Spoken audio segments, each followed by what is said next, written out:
నాకు ఫస్ట్ బాబు పుట్టాడు.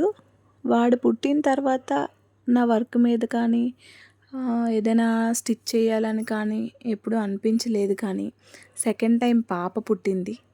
అది పుట్టినప్పటి నుంచి ఏదో ఒక కొత్త మోడల్ ట్రై చేయాలి, ఏదో ఒకటి కుట్టాలి, ఇద్దరికీ ఒకేలాంటి అవుట్ఫిట్స్ చేసుకోవాలి అనే ఇంట్రెస్ట్ నాలో బాగా ఎక్కువైంది.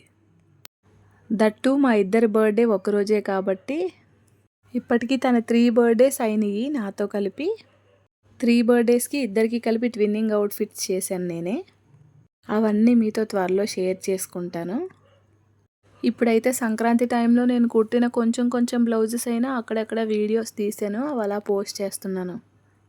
ఇప్పటికీ ఒక షాప్ మళ్ళీ పెట్టాలి, ఓపెన్ చేయాలి అని ఉంది. కానీ ఇక్కడ నేను, నా హస్బెండ్ తప్ప నా పిల్లల్ని చూసే వాళ్ళు ఎవరూ లేరు.